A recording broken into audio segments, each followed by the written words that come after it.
आज जिन 3 विधायकों की शपथ हुई है, मैं उनको बधाई भी देता हूँ, शुभकामनाएं देता हूँ और चुने हुए प्रतिनिधि के नाते उनके ऊपर जो दायित्व है उसका निर्वहन वो ईमानदारी के साथ करेंगे, जनता की सेवा करेंगे, ऐसा मुझे पूरा भरोसा है।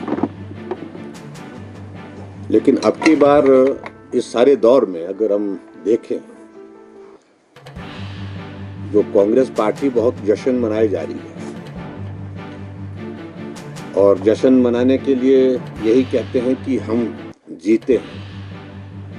अगर परिणाम पर अगर हम नजर मारें तो जीते भी हैं और हारे भी हैं।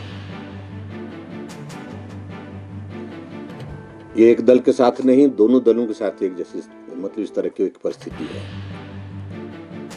लेकिन दूसरी तरफ से हम इस बात को कह सकते हैं कि जहां हमारी बात है, भारतीय जनता पार्टी की अगर बात है, हम कांग्रेस से बहुत चीजें छीन करके लाए हैं। राज्यसभा की सीट जो स्वाभाविक रूप से कांग्रेस के खाते में जाने वाली थी वो हमने छीनी है। मंडी की लोकसभा की सीट जो कांग्रेस के पास थी वो हमने कांग्रेस से छीनी है, भारतीय जनता पार्टी ने जीती है।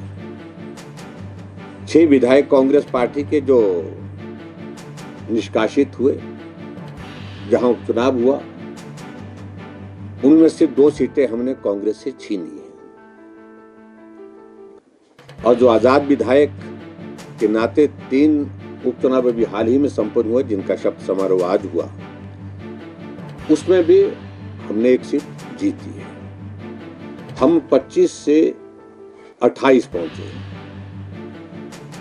और कांग्रेस पार्टी बड़े लंबे संघर्ष के बाद जिसको कह सकते हैं कि वो 40 थे, 40 पर ही है। और इसलिए मुझे लगता है कि आसानी से हम आकलन कर सकते हैं कि किसने खोया और किसने क्या पाया इसमें। और उस दृष्टि से मैं कह सकता हूं कि भारतीय जनता पार्टी ने खोया नहीं है, हमने हासिल किया है। ठीक है, हिमाचल प्रदेश में कांग्रेस पार्टी की सत्ता है, उसको थोड़ी ताकत मिली है, लेकिन ये दौर एक जो था वो पूरा हुआ है। आगे के दौर के अभी इम्तिहान बाकी है। तो इसलिए मैं इतने ही कहूंगा कि अब विधानसभा का मॉनसून सत्र आने वाले समय में होने वाला है और विपक्ष की भूमिका निश्चित रूप से प्रभावी रहेगी। जो महत्वपूर्ण मुद्दे हैं, जनहित के हैं, प्रदेश हित के हैं, उन तमाम मुद्दों पर हम हिमाचल प्रदेश की विधानसभा के अंदर अपनी आवाज बुलंद करेंगे। आवश्यक लगेगा तो विधानसभा के बाहर भी करेंगे। और मैं इस बात को भी देख रहा हूं कि हिमाचल प्रदेश में जिस प्रकार से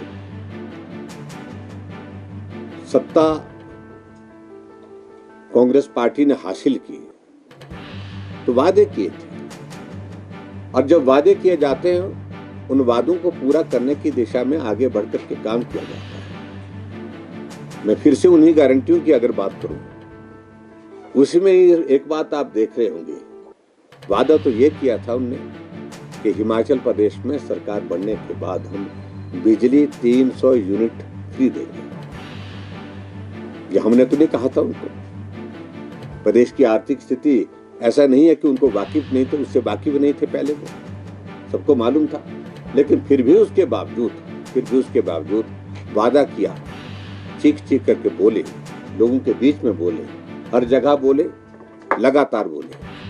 और अब देखा आपने कि फिर से एक दौर ऐसा आया कि उन्होंने 125 यूनिट बिजली फ्री देने का जो वादा किया था उसको एक तरह से वापिस ही ले लिया।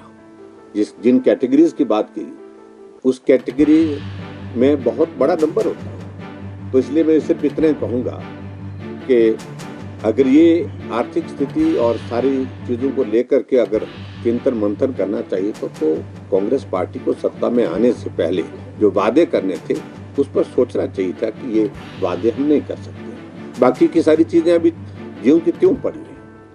और हिमाचल प्रदेश में जो दौर आज की तारीख में चल रहा है, चाहे वो बेरोजगारों की जो नौकरी की बात है, बेरोजगार पिछले 18-19 महीने से इंतजार कर रहे हैं, जो एग्जाम दे के रखे हैं उनके परिणाम लंबित हैं, अभी तक निकले नहीं, और नई पोस्टों को निकालने की तो बात छोड़िए। और इसके अतिरिक्त जो विशेष तौर से इस दौर में, इस चुनाव के दौर में हमने देखा है कि ये 3 उपचुनाव कांग्रेस पार्टी ने नहीं जीते। ये 3 उपचुनाव अगर जीते हैं तो ये सत्ता के दबाव में, सत्ता के व्यापक प्रभाव में जीतने में वो सफल हुए हैं।